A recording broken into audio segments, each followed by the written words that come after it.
Kristos qofadha eenyu gaadha fayyuu barbaadu amantiif suphaadha eenyu gaadha egaa kennu miti Kristos qofadha eenyu gaadha sanyii namaa hundaaf sameerraa kan buute eenyu gaadha dhufee du'a mootee jireenya nuuf laattee gooftaan sumadha fayyuu barbaadu amantiif suphaadha eenyu gaadha egaa kennu miti Kristos qofadha eenyu gaadha akka Yohaanniseet yoo cuubamte saatee eenyu gaadha fakkeenyi kee hundoo madda jaalalaatee fayyisaa laatee fayyuu barbaadu amantiif suphaadha eenyu gaadha egaa kennu miti Kristos qofadha eenyu gaadha Yohaannis yoo cuubees bishaanidhaan innee eenyu gaadha anna booddee dhofoose coobaa beddaanee innaa foraanee fayyuu barbaadu amantiif suphaadha eenyu gaadha egaa kennu miti Kristos qofadha eenyu gaadha lubbuu badee ture fayyinatti baaftee eenyu gaadha Waaqummaa keetiin jireenya nuu laattee du'aan oolchitee fayyuu barbaadu amantiif suphaadha eenyu gaadha egaa kennu miti Kristos qofadha eenyu gaadha Dhalayaan garbummaa Yordaanosiin ture eenyu gaadha Dhofoo du'a kootee jireenyatti jiree du'aan furee fayyuu barbaadu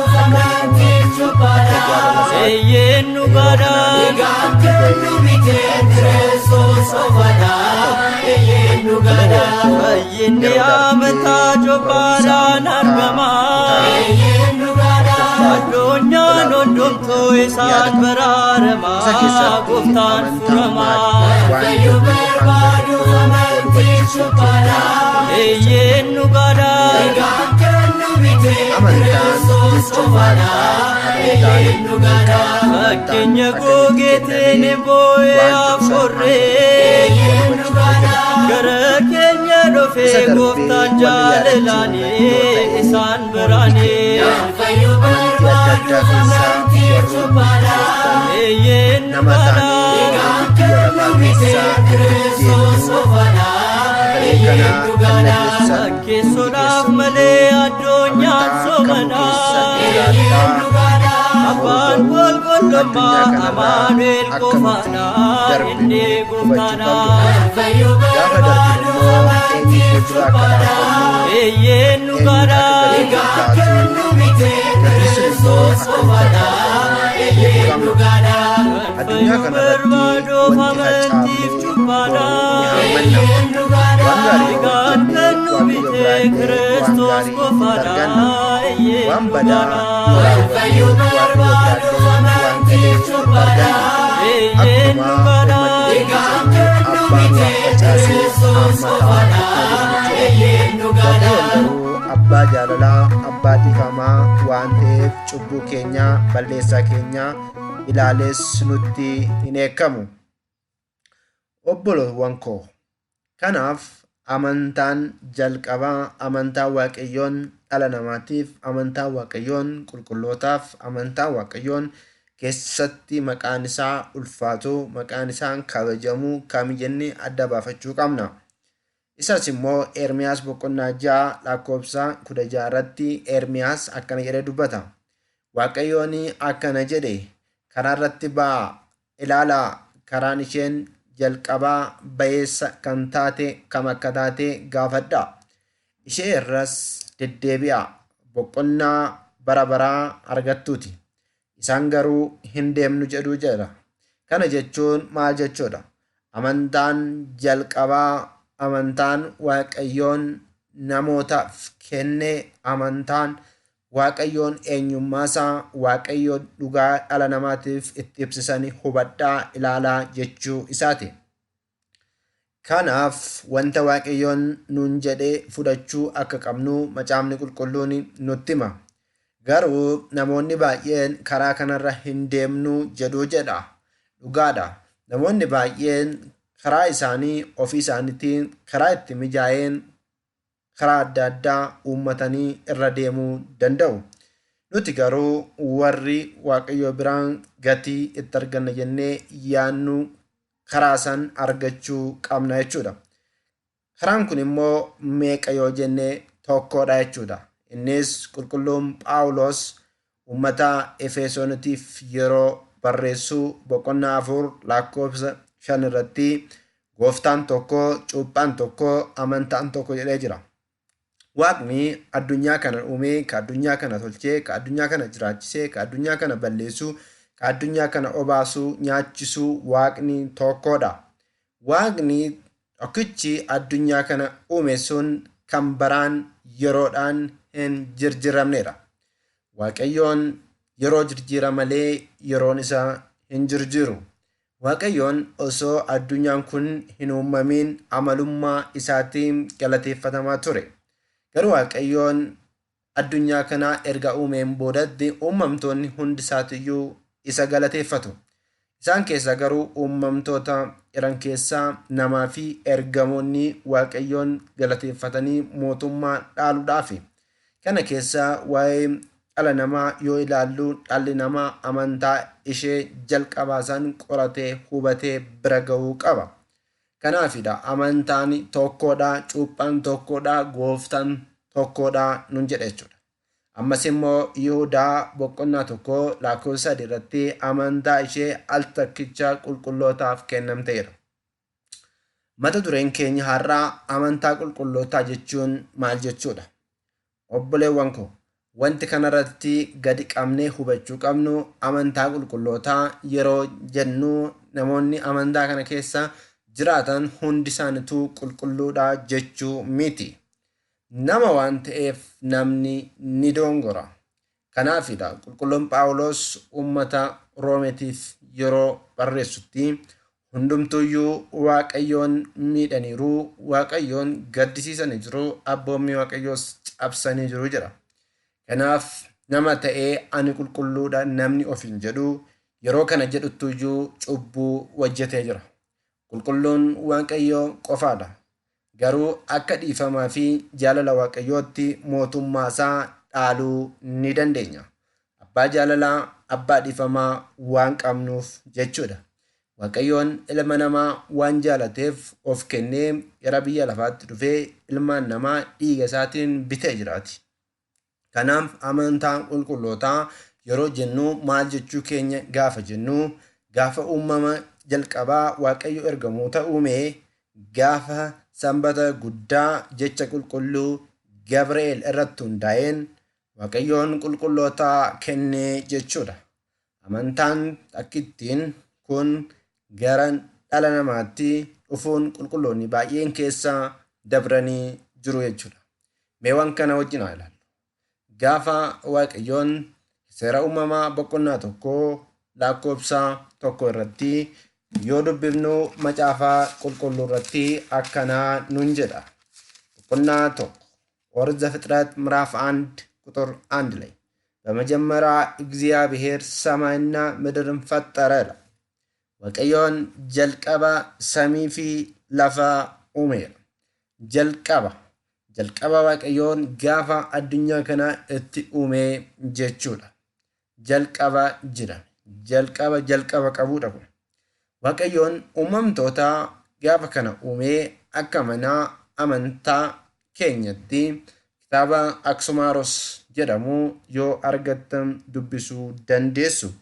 Isarratti uumamtoonni 8 akka uumamanii ragaa nu ba'a. Uumamtoota kaniin keessaa uumamtoonni 8ffaa irratti uumamanii ergamoota turan. Ergamoonni baay'ina isaaniitiin kana jennee kan bira ga'uu dandeenyu miti. Waaqayyoon garuu beekumsi isaa daangaa kan hin qabne beekuu danda'a. Nuuf garuu ergamoonni baay'inni isaanii ammana jennee kaa'uu hin dandeenyu. Garuu ergamoonni qomoodhaan yookaan nagadaan hiramanii turani. Isaan keessaa ergamoota keessaa ergamoota keessaa waaqayyoon hoogganaa godhee ergamootaaf kan kenne Saaxinaa'eel jedhama. Akkuma fakkeenyaaf Saaxinaa'eel, Gabri'eel, Mikaa'eel, Uraa'eel, Rufaa'eel jennu eel kan jedhu maqaa waaqayyootu irra jira. Garuu waaqayyoon ergamoota erga uumeen boodatti ergamoota jalaa ni sokke. Maaliif jalaa sokke yoo jennee waaqayyoon amalummaan isaatunuyyuu hin mul'atu. Waaqayyoon hin mul'ata gaafa jennu waaqayyoon ergamoonniyyuu yookiin nutti mul'atan gaafa jennu akka nuti hubannutti nama fakkaachuudhaan, muka fakkaachuudhaan, horii fakkaachuudhaan, allaattii fakkaachuudhaan nutti mul'atu malee amalummaan nutti mul'achuu hin danda'u. Kanaafidha kan waaqayyoon ergamoota uumee erga jalaa sokkeen boodatti ergamoota keessatti immoo beekumsa tokko kaa'ee ture. Beekumsi waaqayyoon ergamoota keessatti kaa'e kun ergamoonnis eessaa dhufne, eenyuun nu uume, maaliif nu uume gaafii jedhu kaasani. Beekumsa kenneefii jira. Beekumsa saniin immoo uumaa isaanii argachuudhaaf barbaaduudhaaf jechuudha. Kanaafidha ergamoonni gaafa kana jedhan Saaxinaa'eel uuman keessan ana jedhe. Lolli jalqabaa, soomni jalqabaa guyyaa kana uumamte jechuudha. Sanaan booda ergamoota keessaa Gabri'eel ergamaan jedhamu hanga uuman keenya dhufutti bakka jirtanitti dhaabbadhaa jedhe. Kanaaf guyyaa sanitti ergamoonni gariin hanga uuman isaan dhufutti bakka jiranitti ejjetan. Sanaan booda waaqayyoon kallattii bahaatiin ifa tokko galaksise. Ifti kun immoo ergamoota dhugaadhaan waaqayyoon uuman keenya hanga nutti mul'atutti bakka jiru hin sochoonu jedhamu irratti qubate. Erga isaan irra qubateen boodatti isaanis uumaa isaanii beekan. Ifti ergamoota irra qubatte tuni dhugaadha. Dhugaan tun immoo amantaadha jechuudha. Amantaadha. Waaqayyoon eenyummaa ofii jalqaba irratti waa'ee amantaa gaafa ilaalu waaqayyoon eenyummaa ofii kan itti mul'ise dhugaadha. Dhugaan sun immoo amantaadha jennee jirra. Kanaaf ergamoonni kunniin waa'ee waaqayyoo hubatanii waaqni uumaan jiraachuusaa itti bulanii jiru. Ergamaan kun garuu biyya lafaatti gadi darbatamee jira. Mul'ata Yohaannis boqonnaa 12 lakkoofsa 7 irratti jechuudha. Boqonnaa 12 lakkoofsa 7 irratti ergamaan jalqaba sobe sun gara biyya lafaatti gadi darbatamee jira jechuudha. Kanaaf isiniif wayyoo warri biyya lafaa irra jiraatanii nun jedha jechuudha macaafni qulqulluun. Kanaafidha waa'ee amantaa gaafa haasofnu waa'ee dhugaa haasa'uu keenya hubachuu qabna. Amantaan dhugaadha. Amantaan karaadha. Amantaan daandiidha. Amantaan jireenyadha. Karaan itti nuti waaqayyoodha gatii itti argannu. Karaan nuti itti mootummaa waaqayyoo itti dhaallu suni amantaadha jechuudha. Kanaaf amantaan daandiidha jennaa jechuudha. Amantaan daandiidha. Kanaaf abboonni keenya qulqulloonni duraanii nabiyaatonni raajonni keessa darbanii jiru jechuudha. Fakkeenyaaf Abeel obboleessa isaa Qaayil irraa kan adda ba'e maal jechuudha? Abeel waan dhugaa wanta waaqayyoon jaallatu aarsaa waaqayyoon filatu kan itti barate kan itti hubate suni amantaadha jechuudha. Qaayil immoo amantaa dhugaa waan hin qabanne waaqayyo irraa gatii argachuu hin dandeenye jechuudha. Ibroota boqonnaa 11 lakkoofsa 4 irrattis nu kaa'a jechuudha. Inni biraa immoo Henook du'a osoo hin argin waaqayyo isa fudhateedha.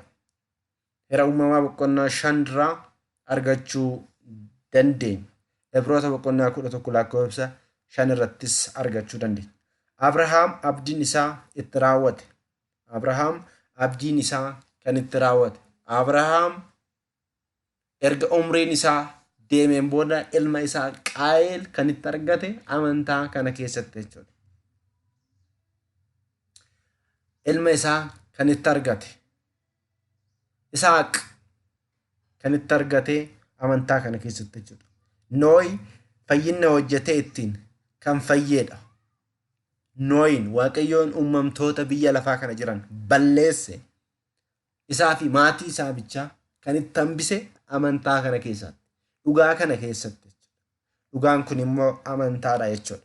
Abbaan keenya Museen mucaa mootichaa jedhamu kan baqatee fi saba Israa'el waliin gidiraa arguu kan filate dhugaa kana keessatti, amantaa kana keessatti jechuudha. Kanaaf amantaa qulqullootaa jenna.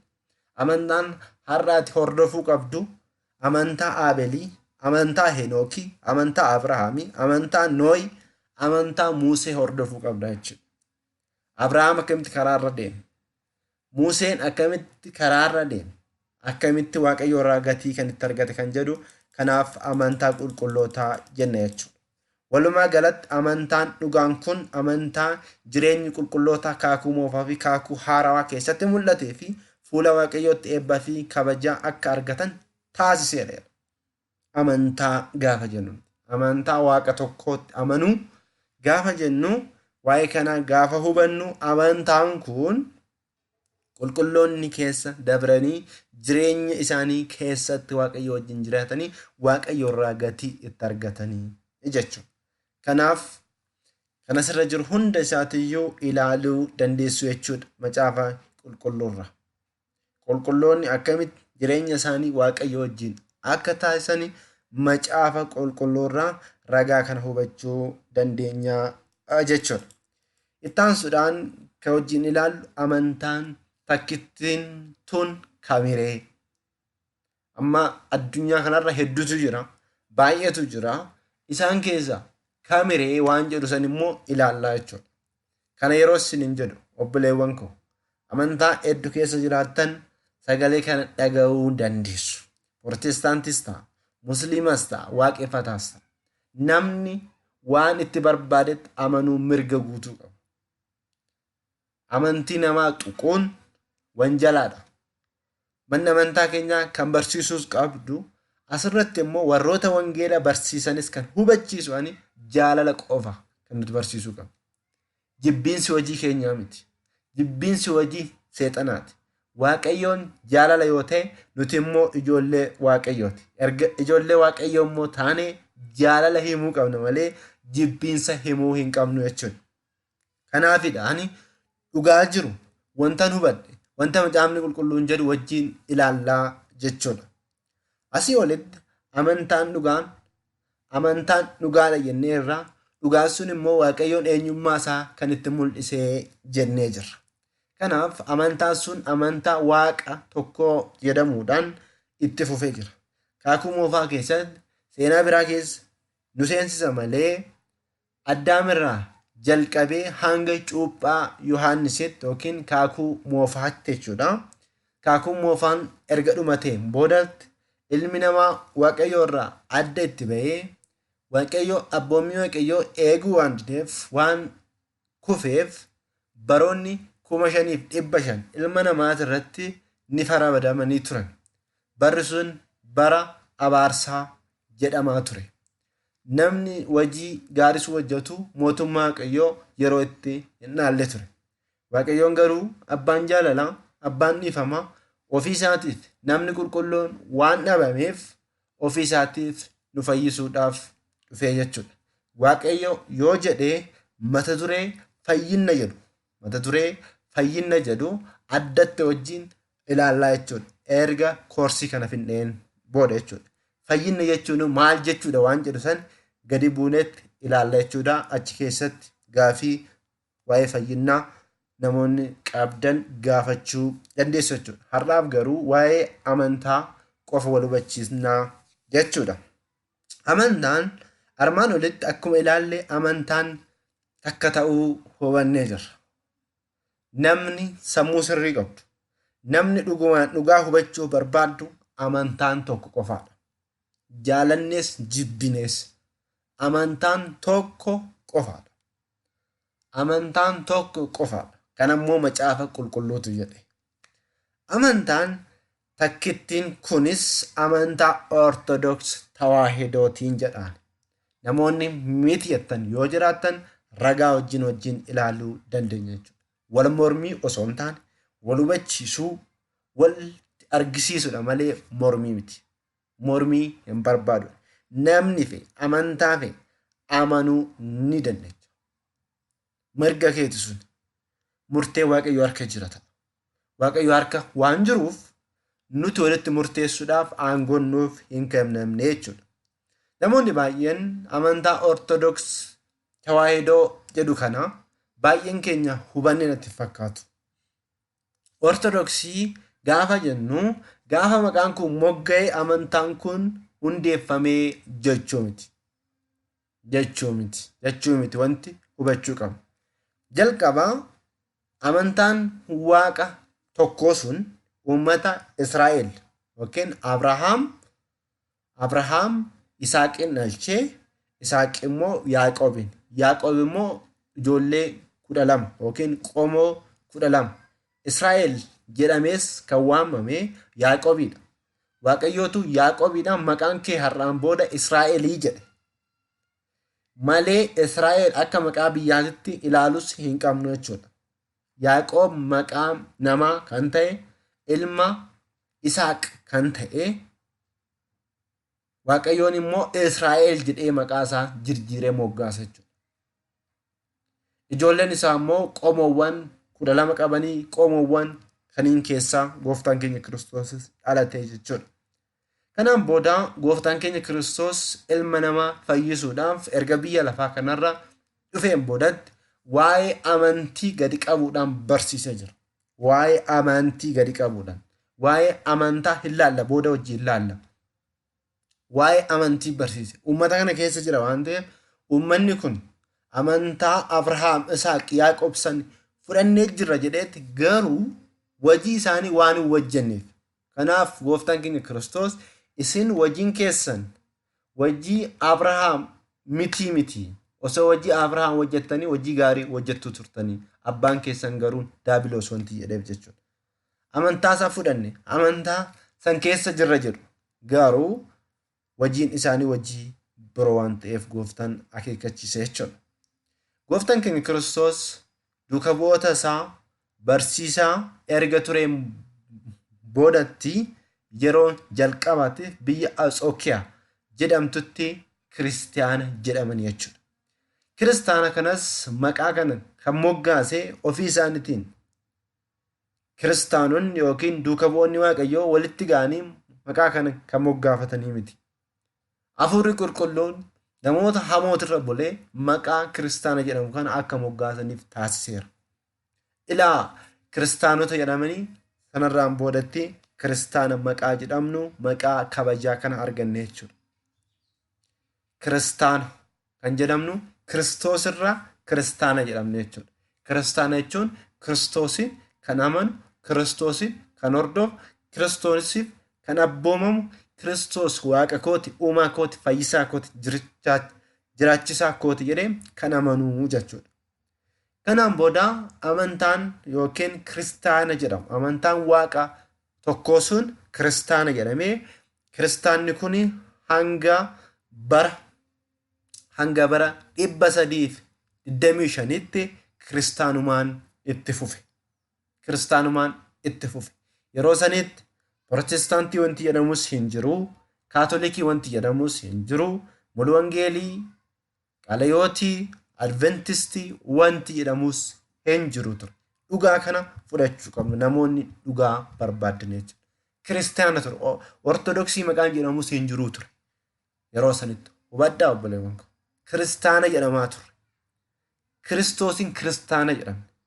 Kiristoos waaqa ta'uu warroonni amanan hundi isaaniitu kiristaana jedhamanii waamamaa turanii jechuudha. Sanaan booda garuu bara kanatti jechuudha namichi maqaan isaa Aariyoos jedhamu ka'uudhaan gooftaan keenya Kiristoos maqaa isaatiif ulfinni haa ta'uuti. Kiristoos yookiin Iyyesuus uumaa miti uumamaadha jedhee mormii kaase. Kanaaf walitti qabamaniitoo abboonni maqaa moggaasanii jechuudha. Maqaa ortodoksii. Maqaan ortodoksii kun jecha Giriikii ture. Kan Itoophiyaattillee namoonni akka amantaan kun Itoophiyaa keessa bichaa jirututti namoonni hubatanii jiru. Miti obboleewwan koo. Hubachuu qabna dhugaa adda baafne. Dhugaa jiru fudhachuu qabna. Dhugaa jiru fudhachuun dirqama keenya nuti ta'a jechuudha. Yoon fudhanne borutti gaafatamna jechuudha. fudhachuu fi fudhachuu dhabuun garuu mirga keessanii jechuudha. Ortodoksii jechuun jecha Giriikii irraa kan dhufe yoo ta'u hiikkaan isaas sirrii yookiin qajeelaa jechuudha. Ortodoksii jechuun ort fi doks. Ort qajeelaa sirrii, doks amantaa qajeelaa amantaa sirrii jechuudhaan maqaa ortodoksii yookaan moggaasanii jechuudha. Kiristaanuma santu ortodoksii ta'e maqaa to'annoo ta'e malee amantaan sun yookiin yeroo san hundeeffame jechuu miti wanti hubachuu qabdan. Fakkeenyaaf maqaan koo Abdiisaa yoo ta'e ammatti maqaan koo Abdiisaa yoo ta'e yeroon booda immoo maqaan koo geeddaramee guutamaa yoo ta'e eenyummaan koo hin geeddaramne. Abdiisaatu gara guutamaatti geeddarame malee eenyummaan koo hin geeddaramne. Kanaaf haala kanaan hubachuu qabnaa jechuudha. Kan walitti qabamamee yeroo san hundeeffamee miti. Amantaan kennaadhaa jennee jirra kan hubachuu qabna. Maal jechuudha? Ortodoksii wanti jedhamneefis waan biraati miti. Ortodoksii jechi jedhu amantaa dhugaa, amantaa sirrii, amantaa abboonni keessa dabran, amantaa qulqullootaa jechuu ibsuudha ortodoksii jedhamne jechuudha. Inni biraa immoo tawaahidoo wanta jedhamu jira.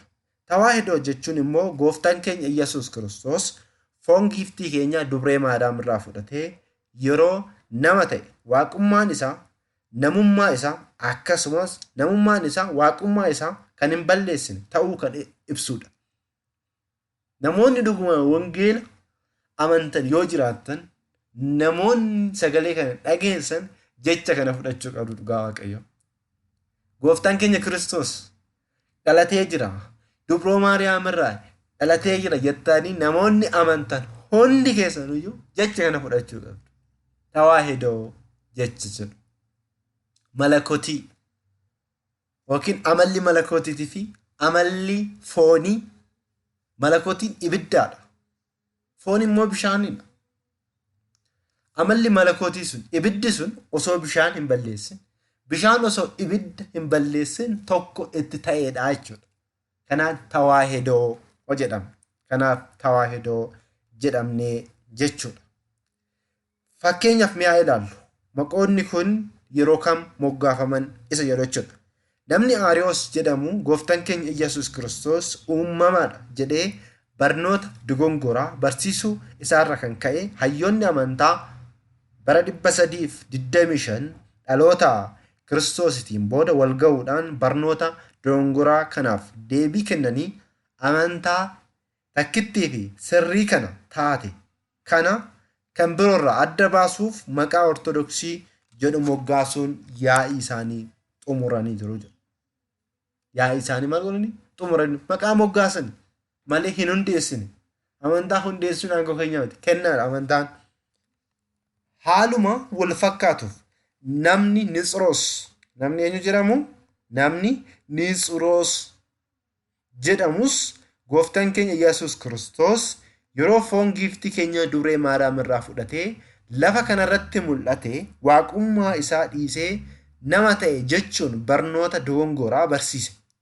Hayyoonni amantaa bara 431tti yaa'ii taasisuun barumsa dogongoraa kanaaf deebii kennanii amantaan keenya barnoota dogongoraa kanarraa adda baasuudhaaf maqaa tawaahidoo jedhu kennuun yaa'ii isaanii xumuriiru. Namoonni dhugumaan gooftaan keenya Iyyasuus Kiristoos waaqa ta'uu amantu jecha kana fudhachuu qabdaa jechuudha. Jecha kana fudhachuu qabdaa jechuudha. Ortodoksiin bichaan jecha kana waan waamamaniif ani fudhu jechuun sirrii miti. Dubbiin dubbii fayyinaati. Dubbiin ittiin mootummaa Waaqayyoo ittiin dhaallu waan ta'eef jechuudha. Kanaaf tawaahidoo jechuun waaqni nama ta'e namni waaqa ta'e jechuudha. Gooftaan keenya Kiristoos abbaa isaa wajjin abbaa ilma hafuura qulqulluu Sillaasee tokko ta'ee osoo jiru qaamota sadan keessaa qaamni tokko foon dhala namaa uffatee nama fakkaatee mul'ate jechuudha. Nama ta'ee immoo osoo biyya lafaarraa deddeebi'u waaqaa jechuudha. Waaqummaan isaa amalummaa foonii osoo hin balleessin, amalummaan namummaa, amalummaa waaqummaa osoo hin balleessin tokko kan ta'e sun tawaahidoodha jechuudha. Tawaahidoodha. Waan kana hubachuudhaaf obboleewwan keenya sibiila yookiin maarashaa ibidda keessa gaafa keenye osoo hin kaayin maarashaa san harkaan ni qaqqabna. Ibidda keessa erga keenyeen boodanti maarashichi sun hin mukukkula, hin diimaa mataa jechuudha. Harkaan yoo qabne nu guba. Amala maal fudhateera? Ibiddummaa fudhatee jira jechuudha. Garuu gaafa rukunnu maarashaa san yoo rukunnu ibidda rukunne moo sibiila rukunne? Kana hubachuu qabnu hundi keenya. Ayi lakki ani sibiila bichaan rukute yoo jenne ibiddi irraa faca'aa jira. Ibidda bichaa rukunne yoo jenne ammoo sagalee sibiilummaa maal gochaa jira? Dhageessisaa jira. Kana jechuudha tawaahidoo jechuudha. Amalli waaqummaa amala namummaa osoo hin balleessin, amalli namummaa amala waaqummaa osoo hin balleessin tokko itti suni tawaahidoodha jechuudha. Kanaaf ortodoksii tawaahidoo jedhama. Kiristiyaana nuti. Kiristiyaana jechuun hordoftoota Kiristoos jechuudha. Kanaaf haala kanaan hubachuu qabnaa jechuudha. Hundi keenyayyuu namoonni gaafii qabdan koomentii jalatti kaa'uu dandeessu. Kanas yoon isiniin jedhu jaalalaanidha. Namni fe'e ilaalcha fe'e qabatee deemuu ni danda'a.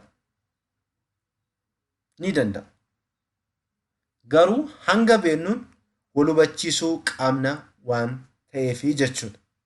Kanaaf mata duree itti aanutti haasinu. Amantiin hoo maalidha? Amantaan kana jennee erga hubanne. Amantaan waaqayyoon eenyummaa isaa kan dhala namaatiif itti ibse kan dhugaa taate jennee erga hubanne amantiin hoo maalidha? Namoonni waa'een amantaa fi amantii wal keessatti warroonni kaan hin jiru, ani garuu adda baaseen dubbadha.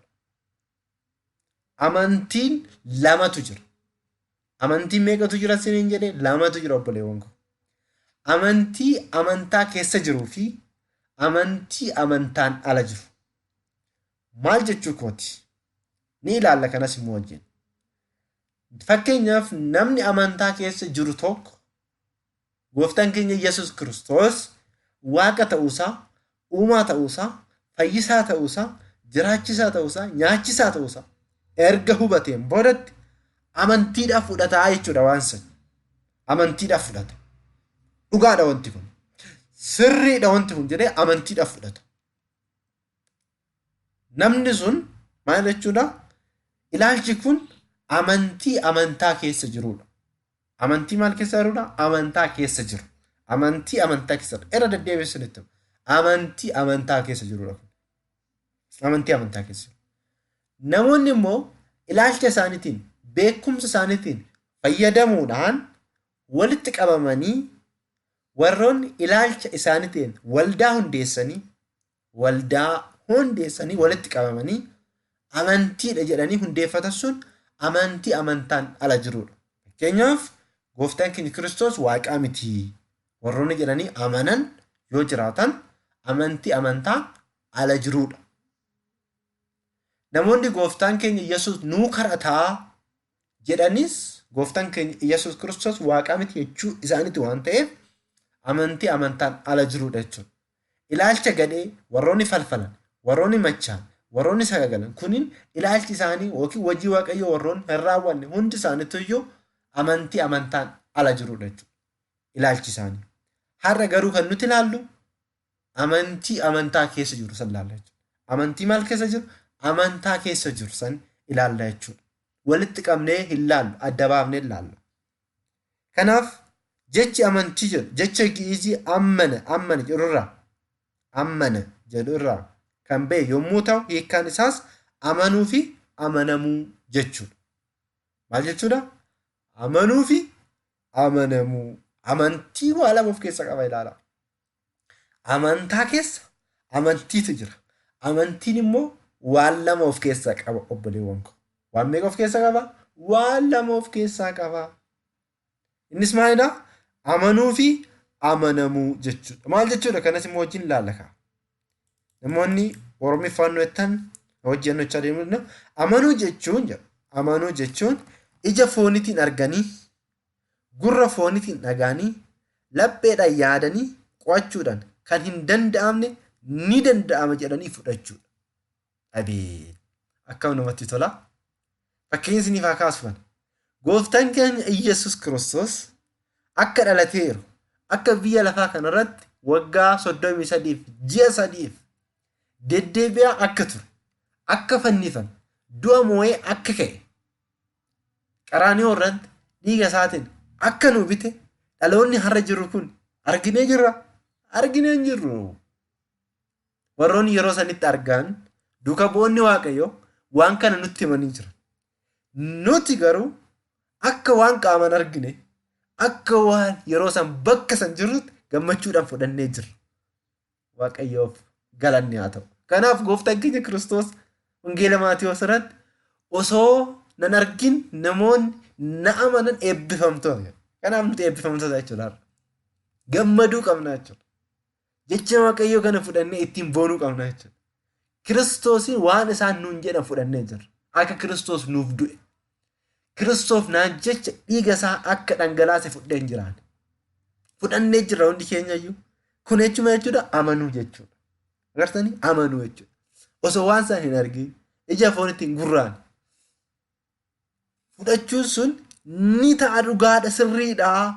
Kiristoos naaf dhalateera, naaf cuubameera, naaf fannifameera, naaf rukutamee jira, naaf du'eera, du'a moo'ee immoo ka'ee jira, dhiigaa fi foonsaa naaf kennee jira jenne fudhannu sun amanuu jedhama. Amantii kan jennu sun. Amantii kan jennu. Amantii keessa maal tura? Amanuun sun kanaadha. Amanamuu jechuun maal jechuudha ree? Amanamuu jechuun immoo ni ta'a, ni jedhan jechuun immoo ni ta'a jedhanii amantiidhaan kan fudhatan akka ta'u, akka danda'amu, akka raawwatamu hojiidhaan deebii kennuu jechuudha. Hojiidhaan maal kennu? Deebii kennuu jechuudha. Deebii laachuu fudhatteertaa, amanteertaa, erga amanteen boodatti immoo deebii laachuu jechuudha. Fakkeenyaaf isiniif haa ka'u. Gooftaan keenya Kiristoos Waaqa ta'uusaa, gooftaa ta'uusaa amannee jirra, fudhannee jirra. Gooftaan keenya Kiristoos immoo wangeela Yohaannis boqonnaa 3:5 irratti namni hafuura qulqulluu irraa bishaan irraa yoo hin dhalanne mootummaa koo hin dhaalu jedheera. Kanaafuu maaltu qabna? Cuuphamuu qabna jechuudha. Namni cuuphaadhaan Sillaasee irraa dhalachuun ni danda'a jedhanii erga amananiin booda cuuphamuu jechuudha. Artanii cuuphamuu jechuudha. Kiristoosiin erga amanneen boodatti Kiristoos waan nuun jedhu san wajjirra oolchuun sun amanamuu jedhama jechuudha. Hinatiin gaafanaan jedhe Kiristoos hatuu dhiisuu.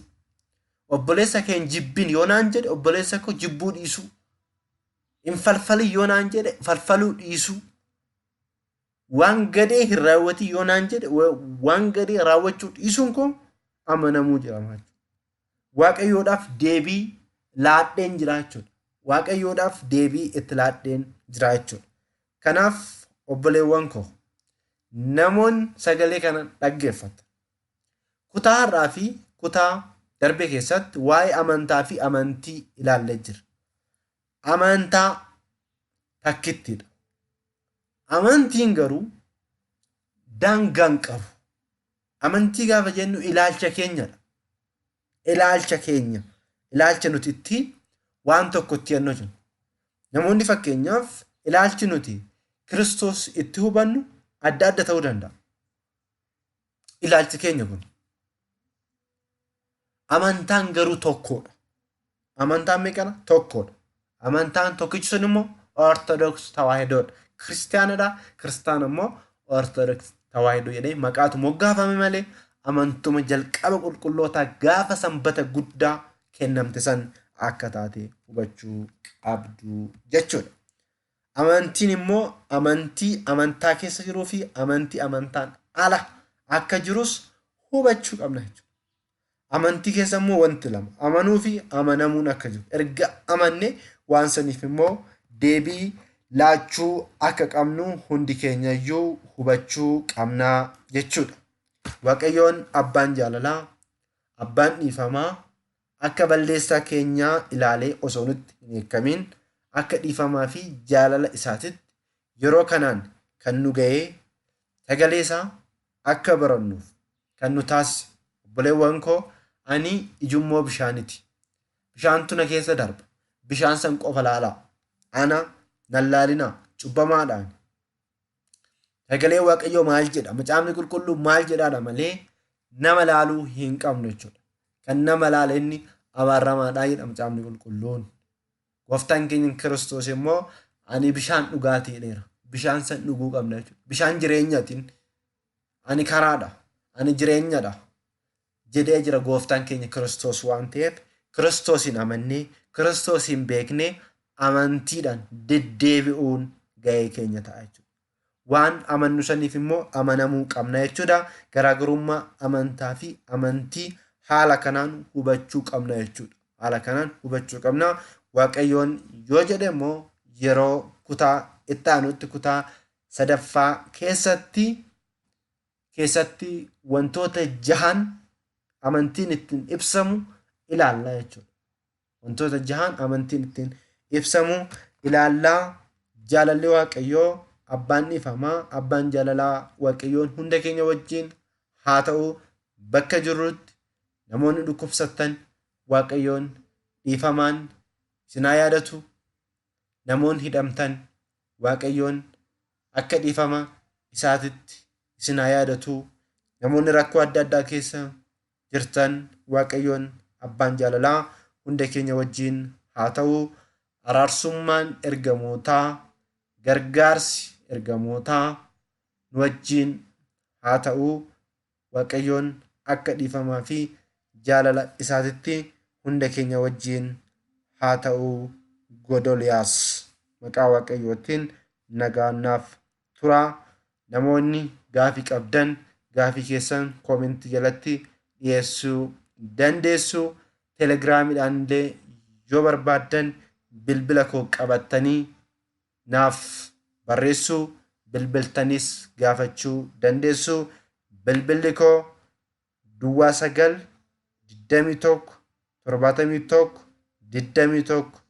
9-21-71-21-3dha.